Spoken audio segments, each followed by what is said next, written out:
उत्तर प्रदेश मुरादाबाद से अपने सहयोगी सुमित राणा के साथ श्रीपाल सिंह राणा की रिपोर्ट। आप देख रहे हैं न्यूज़ 7+ गंगा खबर। मुरादाबाद से सऊदी अरब से सीख करते थे इंटरनेशनल कॉल को लोकल कॉल में परिवर्तित, 2 गिरफ्तार।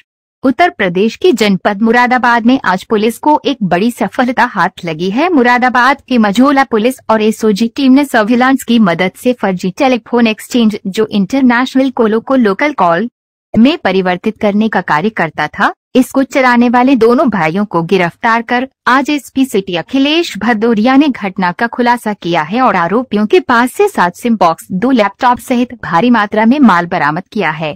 जनपद मुरादाबाद के मझोला थाना क्षेत्र के नई बस्ती आजाद नगर में 2 भाइयों द्वारा एक फर्जी टेलीफोन एक्सचेंज लगा रखा था, जिसकी मदद से वे इंटरनेशनल कॉलों को लोकल कॉल में परिवर्तित करने का कार्य करते थे। पुलिस ने आज दोनों भाइयों कदीम और मेहराज को गिरफ्तार कर इस गिरोह का भंडाफोड़ किया है। आरोपी कदीम ने यह आइडिया सऊदी अरब के एक अनजान व्यक्ति से लिया था। उसी अनजान व्यक्ति ने उसे जानकारी दी थी कि इस तरह से फर्जी टेलीफोन एक्सचेंज का कार्य करके आप काफी पैसा कमा सकते हैं। लालच में आकर उसने अपने भाई मेहराज को भी इसमें शामिल कर लिया और फर्जी टेलीफोन एक्सचेंज खोल लिया, जिससे उन्हें काफी आमदनी भी होने लगी। पुलिस को जब इसकी भनक लगी तो पुलिस ने प्रभावी कार्यवाही करते हुए दोनों भाइयों को गिरफ्तार कर घटना का खुलासा किया है और आरोपियों के पास से 7 सिम बॉक्स, 2 लैपटॉप, 63,000 रुपए, नोएटी M 53 सिम कार्ड, BSNL के सहित आदि प्रयोग में लाई जाने वाली चीजें बरामद कर भंडाफोड़ किया है। घटना की जानकारी देते हुए एसपी सिटी अखिलेश भदौरिया ने बताया कि ये गैंग मझोला पुलिस द्वारा पकड़ा गया है। यह बेसिकली जो विदेशों से कॉल की जाती है उनमें एक फर्जीवाड़ा कर रहे थे। मकान किराए पर लेकर उसमें पूरा सेट अप किया, जिसमें सभी इंस्ट्रूमेंट उपलब्ध किए। इनके कब्जे से करीब 550 अलग अलग कंपनियों के सिम बरामद हुए हैं। ये लोग इंडिया से बाहर रहने वाले लोगों की सस्ते दर पर कॉल कराते थे।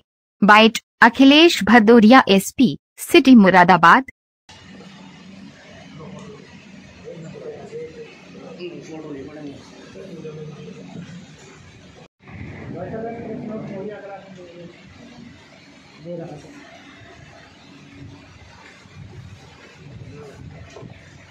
सुहेल भाई थोड़ा साइड हो जाओ यार,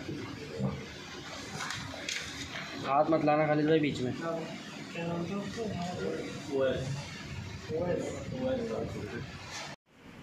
ये एक गैंग थाना मझोला पुलिस और एसओजी टीम के द्वारा पकड़ा गया है और ये बेसिकली बाहरी जो विदेशों से कॉल की जाती है इंटरनेशनल कॉल, उनमें एक फर्जीवाड़ा कर रहे थे। इसमें से जो एक अभियुक्त है जिसका नाम कदीम है, ये मार्च में सऊदी अरब गया था। वहाँ इसके अपने एक अन्य साथी से वहाँ ये मिला जो संभवतः इसका काम पहले से करता रहा होगा। उसने इसको बताया कि एक सेटअप है जो मैं तुमको दूंगा, इसका खर्चा भी मैं ही वहन करूँगा और तुमको वहाँ पर इसको सेटअप को लगाना है। इसमें कुछ सिम कार्ड्स होंगे जिन्हें इंस्टॉल करना होगा।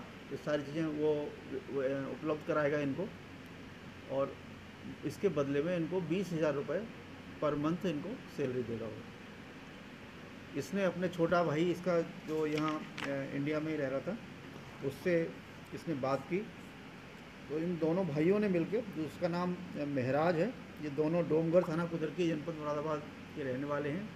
इन्होंने यहाँ थाना मझोला क्षेत्र में एक मकान लिया और उसमें एक पूरा सेटअप जिसमें तमाम इंस्ट्रूमेंट्स हैं और इसमें लगभग इनके कब्जे से करीब 500 साढ़े 500 सिम अलग अलग कंपनियों के बरामद हुए। वो सब लगाया और इसके माध्यम से ये लोग जो इंडिया से बाहर रहते हैं उनको उनकी कॉल कराया करते थे, तो सस्ती दर पर कॉल कराते थे। इनका बेसिकली जो मॉडस ऑपरेंडी था वो कुछ इस तरह से था कि वहाँ जो व्यक्ति बैठा होता था इंडिया से बाहर, संभवतः सऊदी अरब में, उसको कोई एक एप्लीकेशन उनके मोबाइल में डाउनलोड कराया जाता था जहाँ से एक इंटरनेट कॉलिंग होती थी और वो कॉलिंग यहाँ पर कन्वर्ट होती थी। यहाँ से एक नई कॉल जो यहाँ से हमारे जो GSM सिम लगे हुए थे उनके माध्यम से जनरेट होती थी और वो कॉल फिर संबंधित व्यक्ति से के पास पहुँचती थी तो इस प्रकार से जो इंटरनेशनल कॉल है वो ये लोग आसानी से एक सस्ती दर पर कर लेते थे और इसका लाभ दोनों यहाँ और वहाँ जो बैठा हुआ व्यक्ति जिसके माध्यम से लोग काम कर रहे थे वो दोनों उसमें लाभ कमा रहे थे। ये एक तरह का वायलेशन था, एक नियम विरुद्ध था, इसका कोई लाइसेंसिंग प्राप्त नहीं की गई थी और ये अंतर्राष्ट्रीय नियमों का भी एक तरह से उल्लंघन था। सर ये देश की इकोनॉमिक को नुकसान दे रहे थे और कितनी रिकवरी इनके पास हुई? हाँ, निश्चित रूप से जो हमारे यहाँ कॉलिंग इंटरनेशनल कॉलिंग होनी चाहिए उसमें इन्होंने एक तरह से सेंधमारी की थी और अभी इसका आकलन कर रहे हैं हम लोग कि इसमें लेकिन काफ़ी क्षति इसमें काफ़ी हुई होगी निश्चित रूप से। क्या मंथली कितना मिलता था इनको? जैसे मैंने बताया इनको प्रति माह 20,000 रुपये वो सैलरी देता था। जो व्यक्ति सऊदी में जो इनका साथी बैठा हुआ था उसके बारे में हम लोग अभी और भी गहराई से पड़ताल कर रहे हैं। उसके शेष सारे खर्चे वो स्वयं वहन करता था, चाहे वो वाईफाई का खर्चा हो, बैटरी हो, इलेक्ट्रिक बिल हो, सिम का रिचार्ज कराना हो, वो सभी खर्चे उसके थे। इनको 20,000 रुपये वो इसके अतिरिक्त उपलब्ध कराता था, ऐसा इनके द्वारा अभी बताया गया है। लेकिन अभी हम लोग और भी गहराई से जानकारी कर रहे हैं कि इसके अतिरिक्त भी कुछ और गतिविधियों में तो संलिप्त नहीं थे। सर इनकी जो कॉल थी वो ट्रेसेबल नहीं थी, आपराधिक घटनाओं को भी अंजाम दे सकते थे, राष्ट्रीय सुरक्षा को भी खतरा हो सकता था। जैसा मैंने बताया कि वहाँ से इनकी एक एप्लीकेशन के थ्रू कॉलिंग हो रही थी, जिस एप्लीकेशन को वहाँ के लोग जो हमारे यहाँ के इंडिया के रहने वाले लोग जो सऊदी में रह रहे हैं वो वहाँ से अपने घर वालों से अपने परिचित से कॉल करना चाहते थे, तो उनको एक एप्लीकेशन जिसका वो एक एपी के फाइल वहीं से उपलब्ध कराई जाती थी, इसका लॉगिन पासवर्ड भी वही देते थे। तो उसका कुछ रिचार्ज सब्सक्रिप्शन संभवतः वहाँ पर वो लेते रहे होंगे, तो उसके माध्यम से ये कॉल होती थी। और यहाँ से एक नई कॉल इस सिस्टम के द्वारा जो लोकल जनरेट होती थी। कब से चल रहा था ये लगभग पिछले मार्च में, जैसा इसने बताया कि उसके बाद वहाँ से वापस आके इसने शुरू किया।